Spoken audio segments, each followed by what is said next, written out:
Hello everyone and welcome to our engineer interview with Tessa Ryan. My name is Scott and I'm your host for today. And before we start, I just wanted to say thank you very much for signing up to this year's competition.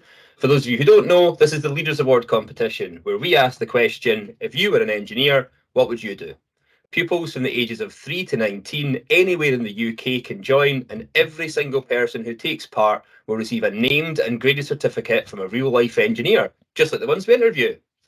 During these interviews, we're going to be speaking with engineers who work on loads of different projects, all of them showing the wonderful, interesting and exciting things that happen when you work in engineering. Now, our special guest today is going to start with a 10-minute presentation all about the wonders of electricity, and then that's going to be followed by some questions from the audience. But that's plenty from me. I am now going to pass over to our special guest, Tessa. Hello, thank you for having me today. Really excited to talk to you all. Thank you for coming. So my name is Tessa. My last name's Ryan, Tessa Ryan, and I am a professional engineer. And I'm here today to tell you about what being an engineer is like, what we do, and what kind of school I went to, and also my favorite thing, which is electricity. Oops. So a little bit about me to start. You can tell my accent sounds quite different than yours, probably. That's because I'm from a different country. I am from Canada, which is in North America, near the United States. So I have a Canadian accent. Right now, I live in Jersey, which is a little island between the UK and France in the English Channel. And I really love living here. It's a beautiful place, and I'm very happy that I moved here. I am an electrical engineer, so I'll be telling you a little bit about what electrical engineering is today and electricity that runs our world. So that's a little picture of me in Canada. It was pretty cold there. I was in the mountains, and there's going to be quite a few pictures of me in the presentation, and you can tell who I am because I put a little smiley face in the bottom corner of pictures of me, so you can tell who I am.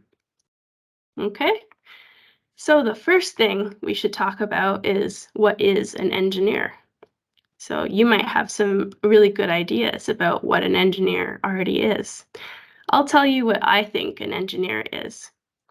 I think that an engineer is a person who solves problems. Those problems can be really easy, they can be really hard, they can be really complex. So lots of things that we have to think about all at once in order to solve a problem. So you can see in this picture, there's a staircase. So when we go up the stairs, we think about one thing at a time, step by step. And by the end of, 10 minutes, we manage to make it up the stairs. We think about things step by step and we solve the problem. We get to the top of the stairs. That's a lot like what engineering is. So we think about all of the different areas that need to be considered when we make a decision.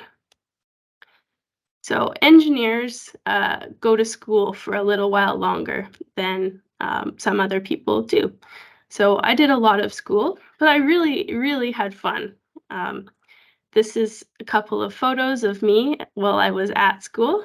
So in the top picture, you can see my class photo from when I was in year 1 in Canada. So you can see a little smiley face right below my face. I was the same age as you in this photo. I was, I think, 5 years old. So that was me back then.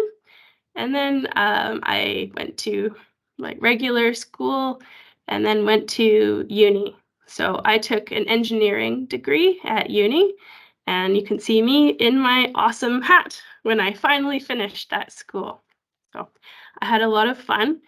You can see one of the bridges that we built as part of an engineering contest at school in one of those photos. So I loved going to school, and now I love going to work. So my job is really interesting. So I work with electricity. So you might know what electricity is. It probably powers a lot of things that you use every day, like lights in your bedroom, like the traffic lights on your way to school, uh, different people's phones, computers, all of that uses electricity. So I get to be involved in making sure you have electricity when you need it. So here are some photos of me at work, and you can see we wear a lot of orange. So I'm wearing special clothing in these photos that keeps me safe from electricity. So it's called protective clothing, and I'll show you a little bit of it later on today.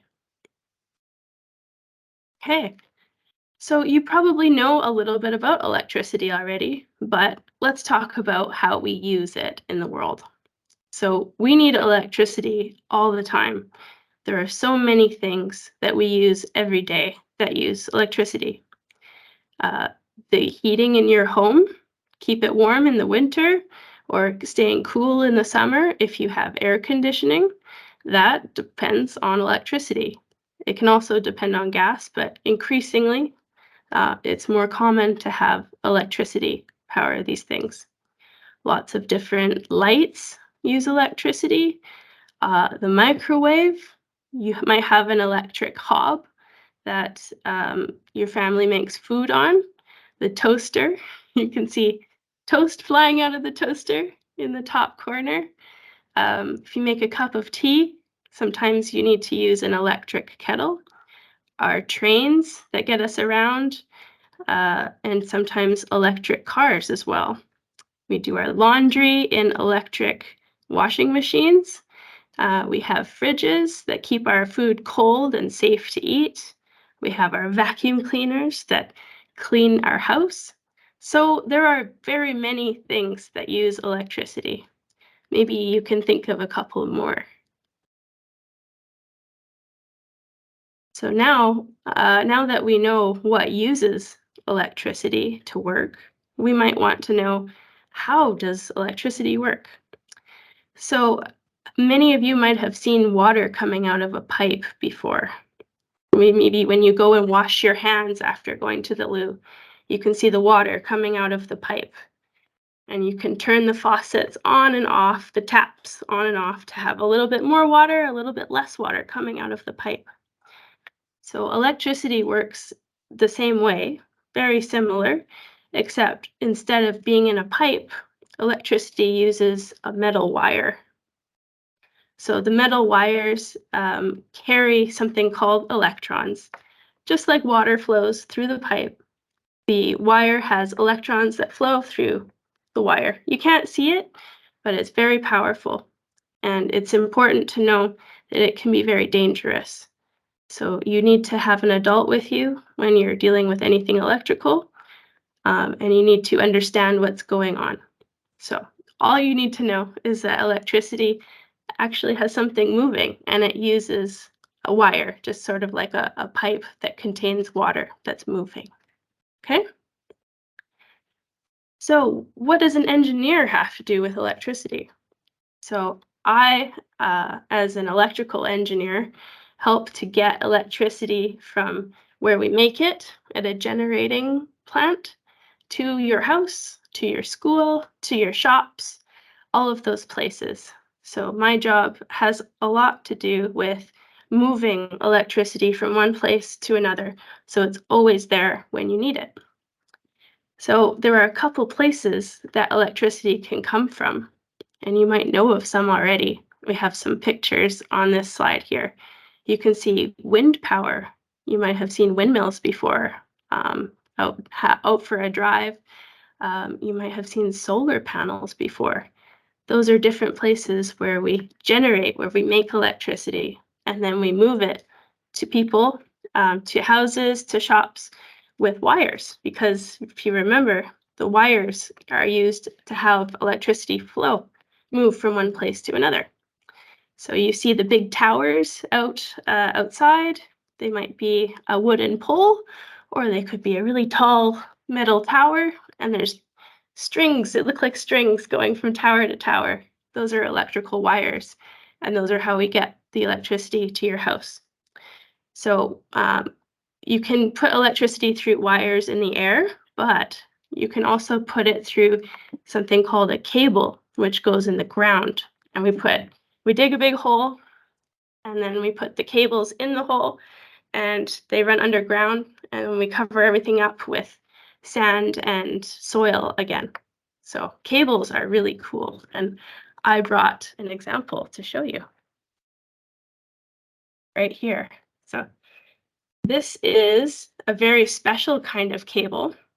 This one goes between, well, it previously was installed the island of Jersey and France. So we get a lot of our power where I live in Jersey from France. France makes the electricity in generation plants. They're mostly nuclear generation plants. And we have 3 under the sea cables, submarine cables, that connect France and the island of Jersey under the ocean. And they look like this. Really cool. So you can see the metal part. There's 3 metal parts in this cable. And those are the wires that the electricity goes through. Everything else, all of the other layers around the metal wires, those are just to protect the metal wires and make sure that we have electricity going exactly the way that we want it, and it's not going all over the place. Because if we don't control the electricity, it can be very dangerous for people, for animals, for everybody. So that's why we need engineers. Engineers, we make these, we design how to keep the electricity safe. Because electricity can be dangerous. So you might have been told before by a parent or a teacher that you need to not stick fingers in plugs, be very careful with cords, because electricity can give us a really big zap. It can really hurt us. It could even kill us if we don't use it properly. So engineers make sure that electricity is safe. And if you need to deal with something electric, you should ask an adult for help. I also wanted to show you, because electricity is dangerous, there are certain things that I wear when I go out to do work as an engineer in the field, is what we call it. So if I'm out working on a cable or a power line between some wooden poles, there's special clothes that I have to wear. So I brought some of those to show you. So these are my special glasses. These glasses make sure that I don't have anything flying at my eyes so that I can see. Okay, so I wear special glasses and they cover this part of my eye as well. So it keeps me really safe.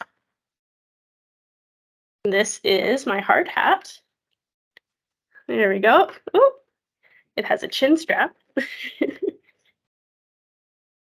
There we go. So I can put my hard hat on and I have my glasses on. There we go. So my hard hat makes it safe for me to walk underneath things that I might bonk my head on by mistake, or any sites where someone might be working above me and they might accidentally drop something. Okay.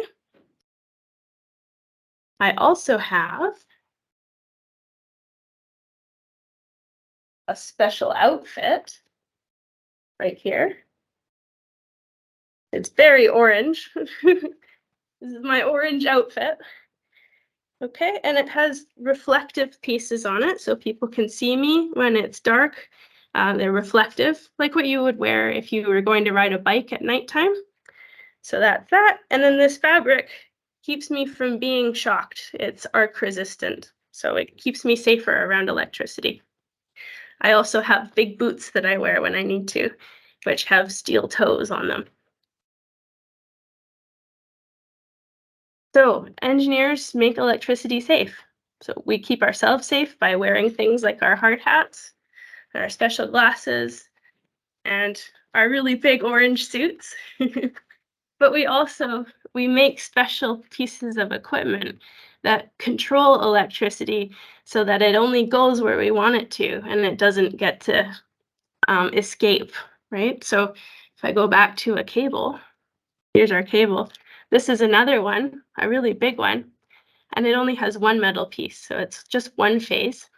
And we design how thick these layers should be that go around the metal piece to make sure that the electricity can't escape. It only goes where we want it to go. So we keep everybody safe by doing that. It's a really important job. You might also have heard about sustainability. So because there are many ways that we can generate electricity, and some of them are better for the earth than others, engineers need to know that and make good decisions that make sure that the earth is put first as much as possible. So electricity can be clean and it can be green. A good example of clean electricity comes from solar panels or wind power. And you can see a picture of me on this slide next to a giant windmill, and that is a wind generation field out in Canada. It was in a farmer's field. So you might be able to think of a few more ways that we can generate electricity in a clean and green sort of way. If you have a look at this slide, see some of the symbols that are around the picture of me and see if you can figure out what they are. So I'll leave that with you for later. So no matter how old you are or what you're interested in, you can think like an engineer, just like me and my colleagues. So how do you think like an engineer? Well, there's a couple of steps that you can follow. First thing you do is you think. We think really hard. What is the problem? Is there something that we think needs solving? And we think about how do we solve that problem? Number two is to take that problem and build a plan to solve it. So that's a create step. So let me see. I want to figure out how to lift something that's very heavy. I don't have enough strength in order to pick it up myself. So I'm going to create something that can lift my very heavy rock, for example. So I will draw a picture of, a big loader, something like that, something with a big claw that can pick up my rock. I created that solution, okay? And I moved my rock. Excellent. After I've done that, I want to share with other people what I did and why it worked. And they can then take what I did and use it themselves if they need to. They might also have more ideas for me about how I can make my solution better as well. And that's how engineers do designs. And as we close up here, I wanted to help everybody see that engineers can be anybody. So here's a couple of photos of me when I was in university. And you can see these friends that I have around me, they are all very diverse. They're from many different countries. We all went to university in Canada, but we are very diverse. Lots of us have a lot of fun together, even though we are all very different. Anybody can be an engineer, and that means you. You can be a girl, you can be a boy. It doesn't matter where you're from, what you look like, what you believe, any of it. It's very important that we all are different because we all bring new and special ideas. So here's an example of me and a couple other colleagues who I work with now. And we made the newspaper because, we value inclusivity at work. And we know that people have special and unique ideas. And those are very valuable when we're here to solve big problems like how do we get this giant cable in the ocean and make it work? You need lots of very smart people from different backgrounds to help figure out these hard challenges. So diversity is very important. We also have a lot of fun. So don't let anyone tell you that engineering is not fun. Engineering is super cool and tons of fun. We have a really good time together. We have very interesting talks with each other, and we do very cool work. So here's me and lots of my engineering friends again. And you can see everybody looks different. So the main job of an engineer has a lot to do with solving problems and coming up with good solutions to things that cause people issues, problems that the world has, like climate change, for example. Engineers keep in mind that we are here to serve the world. We are here to keep people safe. Engineers are responsible for building and changing the world around us in very good and positive ways. And there are also many different kinds of engineers, not just me. I am an electrical engineer, but I work with people who are computer engineers, who are civil engineers, who are even biomedical and biological engineers, mechanical engineers. So there are so many different areas of engineering. Whatever you're interested in, there's probably a field of engineering that would suit you as well. Yeah, here we go. Oh, and I'll mention the iron ring. I'm not wearing mine today. I left it at home by accident, but um, where I'm from in Canada, we have a special ring for engineers that reminds us that our job is to keep people safe. And that's all I have. So it'd be lovely to have any questions you might have. Well, Tessa, thank you so much for that. And I get to ask the first question because I'm the host. What do you love most about your job? That's a really good question. So, what I love most about my job is the different things I get to work on every day. Oh, wow. Every day is a little bit different. So, I take care of big pieces of equipment like these cables or big transformers. And if they have a problem, I need to figure out how to fix it. And so every day is always a little bit different. I can imagine that's quite exciting, being able to work, and it's different every day. It We've is, we've got a yes. few more questions coming in, and a couple of them are about the different types of electricity and how we get it. If it's from coal in the ground, if it's from the wind, if it's from the sea, if it's from the sun. And the questions are: Does is there better versions of electricity, or is the electricity at the end always the same? What happens? That's a really good question. So, no matter how we create the electricity, how we generate it, the electricity that you have in the end is always the same. It's electrons that are flowing through a wire, a metal wire. But there are different impacts to the world when we use different ways of generating electricity. So there are forms of electricity generation that are better than others. For example, wind power has a much better effect on the world in the environment than coal generation because it doesn't produce like pollution the same way. We don't have clouds of bad dust getting into the air and making us sick when we use wind power instead of coal power. So I hope that helps. Yeah, and it sounds like it's an important thing for the future as well. Um, Absolutely.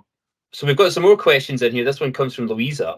What time of year uses the most electricity? Christmas, Easter, New Ooh. Year's Eve, or any other holidays?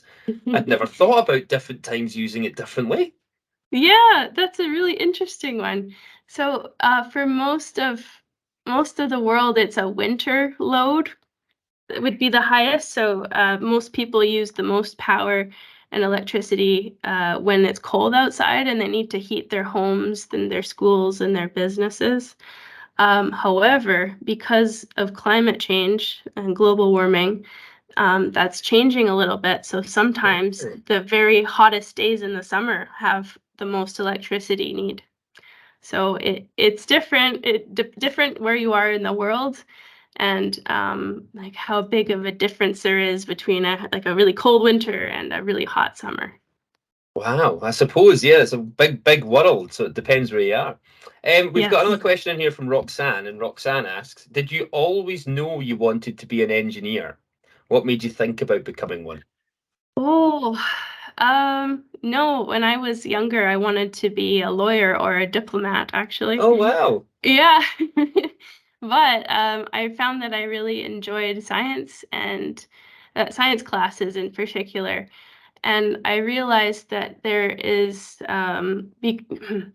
you can have effects on the world as an engineer um, that are really big compared to other jobs. And I really want to make the world a better place. And so I get to do really fun, techie things with my cable, but I also get to work on climate change and environmentalism. So there's a lot of impact an engineer can have.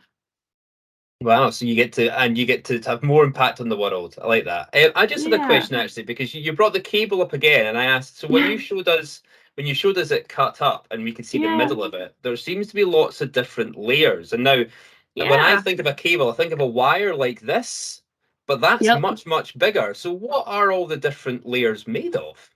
Oh, that's a really good question. All right. So see these orange looking ones in the middle? Those are the wires that actually have electricity going through them, and they're made out of a metal called copper.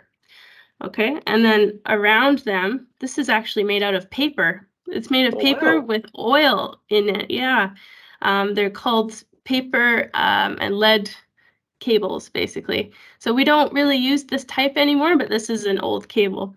So this is an insulation layer. It just keeps the electricity moving through the orange part only, right? Because if it escaped, it could zap somebody or it could cause some damage. It could hurt something, right? So we have that, and then all of these other layers right here are to prevent someone crushing the cable because it needs to be a perfect round circle. Oh If it wow! gets squished, it won't work properly and it can break. So this is called armor and it's made out of steel. And it's also got some tar in it so that when we put it in the ocean, it doesn't just fill up with water. Because if you get water in this paper, the cable can break and not work anymore. Wow, So it really yeah, is like a water pipe. If the water's crushed, or a hose, if you stand on a hose, the water can't get through. Same yeah, with electricity. exactly. Yeah, there's so many things in common. Water is maybe slightly less dangerous than electricity. Electricity can really hurt you if it's not controlled properly by all these layers, for instance. If it's not got engineers keeping you safe. Yeah. Exactly. So we've got time for a few more questions, and we do have some here in the chat. This one comes from Caitlin. Why do we have power cuts? What's one of the most common reasons for them? Ooh, I love that question because it has to do with cables, which are my favorite. Um, so the most common reason for power cuts is one of these cables failing or breaking. And what happens is these layers, they're meant to keep all of the electricity moving through this wire part. And if something happens to these layers, like they get, I don't know, they have something poke into them from outside, or when we make them in the manufacturing plants, they're not done properly. What happens is the electricity escapes from this part and gets out, and it blows a big fat hole in the cable. So if you have a big hole in your cable, if you think about water flowing through this cable, if there's a hole in it here, the water's going to come out. And when that happens, um, we have something called a switch that opens and it stops all of the flow of power. So it's no longer going to go through the cable anymore. And we do that to keep people safe. So you can have a power cut because something happens to the cable. That's the most common in this part of the world. In other parts of the world, it might be that power is being shared with too many people and there's not enough. And so they take turns having no power so when someone else can have power for a while. So luckily that isn't something that happens to us here, but it can happen. And some parts of the world that does happen. So again, if I can't make a cup of tea because there's no power, it's because that's actually keeping someone safe. Because if there's something that's happened, they've got to make sure no one gets hurt. Um, Absolutely. Yeah. Well, I think we've got time for one more question, and we're going to ask a question from Sandy because I like this one. Okay. What do you think the future of electricity will look like in 20 years? What's the big, fun, exciting things happening next? Oh, wow. Hmm. I think that you're going to see the people who work for electricity companies doing more computer engineering and software engineering. And what they're going to do is to try and figure out which cables, for instance, are likely to break soon. And so that they can go and fix those ones before they break. I Wow. think, yeah. So there'll be lots of people doing coding and lots of fun math to predict the future, basically. Because if I have to go and replace this cable, it's really big. This is really Yeah. expensive. So we don't have unlimited money. We have to make really good decisions. So the future will probably look the same for most people, but if you work like I do at an electricity company, we'll be doing different kinds of work every day and more coding. So if you Wow. like coding, there will always be a job. Brilliant. Well, that's exciting. And just look at the time now. I think we're going to bring the interview to a close. So I just want to start by saying a massive thank you so much, Tessa, for sharing some of your knowledge and telling us all about electricity.